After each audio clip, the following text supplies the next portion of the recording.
சிலர் comma comma comma comma comma போட்டு வாழ்வாங்க. ஃபுல் ஸ்டாப் போடணும்.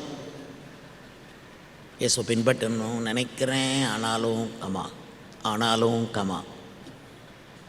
முழுவதுமாக இயேசுவை பின்பற்ற விரும்புகிறேன், ஆனாலும் இது இருக்குது, இந்த தடை இருக்குது, அந்த தடை இருக்குது. எப்போ பார்த்தாலும் கமா கமா போட்டு சிலர் ஆச்சரியக்குறி போட்டே வாழ்வாங்க. இவன் இயேசுவை பின்பற்றுவானா என்னன்னு தெரியலையே, இன்றைக்கி வந்திருக்கான் நாளைக்கு வருவானா தெரியலையே, ஆச்சரியக்குறி. எப்பவுமே ஆச்சரியக்குறியில் வாழ்கிறவங்க. எப்படி வருவாங்களோ தெரியலையே, வருவாங்களோ வரமாட்டாங்களோ. இதே இது உங்கள் கணவர், மனைவிகளை பொறுத்தளவு உங்கள் கணவர் வீட்டுக்கு வருவாரோ வரமாட்டாரோ, இப்படி குழம்புனா உங்கள் வீடு நரகம் போல் இருக்கும். ஆணையிடுதல் எல்லாவித விவாதங்களுக்கும் முடிவு. இயேசுவை பின்பற்றணும், இயேசுக்காக வாழணும், ஒரு சபையில் இருந்து கர்த்தரை சேவிக்கணுமானா ஆணையிடணும். ஆணையிடாத நிறைய பேர் சர்ச்சுக்கு வர்றாங்க. அவங்க கேரண்டி இல்லை, இன்றைக்கி வருவாங்க நாளைக்கு இடிஞ்சிருவாங்க. அதனால் எனக்கெல்லாம் அந்த ஆணையிடாதவங்க கையில் காணிக்க வாங்கவே பிடிக்காது. நான் நேரடியாக அதைத்தான் சொல்கிறேன். அவனே ஆணையிட்டு இயேசுவை பின்பற்றலை, அவன்கிட்ட இருந்து நான் எதுக்கு வாங்கணும், வாங்கி அது நம்மளையும் கரைப்படுத்துமே அப்படின்னு நினைக்கிறாள். ஏன்னா நமக்கு இயேசு தான் முக்கியம், அவரை பின்பற்றுவது தான் முக்கியம், வேறு எதுவும் முக்கியம் இல்லை. நீங்கள் ஒரு ஆணையிட்டு இயேசுவை பின்பற்ற வேண்டும். எப்பொழுதுமே ஆச்சரியக்குறியில் வாழக்கூடாது. எப்போவுமே கமா கமா கமா வாழக்கூடாது. ஃபுல் ஸ்டாப்புக்கு போயிடணும். இதுக்கு மேலே பிசாசு உங்களை தொட முடியாதுன்னு அவன் ஒரு முடிவுக்கு வரணும்.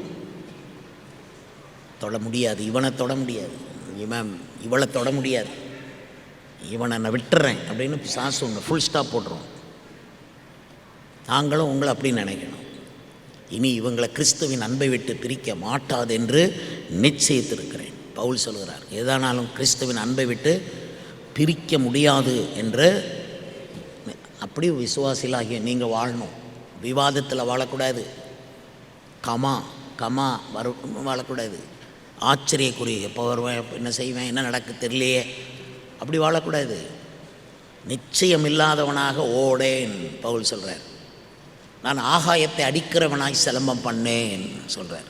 அப்படின்னா ஒருத்தர் சிலம்பம் பண்ணால் எதிர நிற்கிறவன் அவனை தாக்கணுமே தவிர சும்மா ஆகாயத்தில் இப்படி சுற்றிக்கிட்டு இருக்கக்கூடாது. ஒன்றையும் சாதிக்காமலே நியாயப்பிரமாண போதகராக இருக்க விரும்புகிறார்கள் அப்படின்னு ஒரு வசனம். அவர்கள் சாதிக்கிறது இன்னதென்று அறியாமலே, அவன் என்ன செய்கிறோம் என்ன சாதிக்கிறோன்னு தெரியாமலே அவனை நியாயப்பிரமாண போதகராக இருப்பார்கள். பழைய காலத்து போதகர்கள் ஆணையிட்டு ஊழியம் செய்யணும்.